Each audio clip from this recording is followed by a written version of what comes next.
ஏன்னா மக்களுக்கு அப்படி ஒரு வெறுப்பு இருக்கு. எல்லாரும் ஏதோ வந்து நீங்க ஒரு 20 வருஷம் வேலை செஞ்சுட்டு ஒருத்தன 20,000த்திலேயே 30,000த்திலேயே இருக்கணும்னு நினைச்சா நீங்க இருப்பீங்களா? நான் மாட்டோம். இருப்பேனா? ம், ம், இப்ப நீங்களே இந்த நிறுவனத்தின ஆரம்பத்துல வரும்போது உங்க சம்பளம் ஒண்ணா இருக்கும். ம். இன்னைக்கு அதே சம்பளத்த குடுத்தா நீங்க இருக்க ஒத்துப்பீங்களா? மாட்டோம். ஆனா புதுசா வரவர் ஒருத்தர் ஒத்துப்பாரு. Correct, correct. சரிங்களா? புரியுது. அப்போ ஒரு எக்ஸ்பீரியன்ஸ்ன்றது ஒண்ணு இருக்கு. ம். அப்ப ஒருத்தர் நானும் அதே தான் படிச்சிருக்கேன். என்ன விட ஒருத்தர் ஏங்க வேலம்மாள்ல ஒரு ஆசிரியருக்கு என்னங்க சம்பளம்? ம். வேலம்மாள்ல என்ன குறைவாவா குடுக்குறாங்க? இல்லையே, இல்லையே. நீங்க வந்து நம்ம என்ன நெனச்சிருக்கோம், தனியார் பள்ளிகள்ல எல்லாத்துலயுமே வந்து 5,000, 10,000 இல்ல, அதெல்லாம் பழைய கதை. பத்மசேஷஸ்திரில என்ன சம்பளம்? பெரிய சம்பளம் வாங்கிட்டு அரசு இருக்காங்க. ஊழியர விட அதிகமா வாங்குவாங்க. வாங்குறாங்க.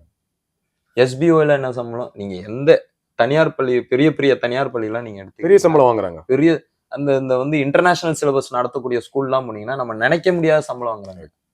நம்ம ஆசிரியர் ஒண்ணும் அத விட ஒண்ணும் கீழ போடலையே!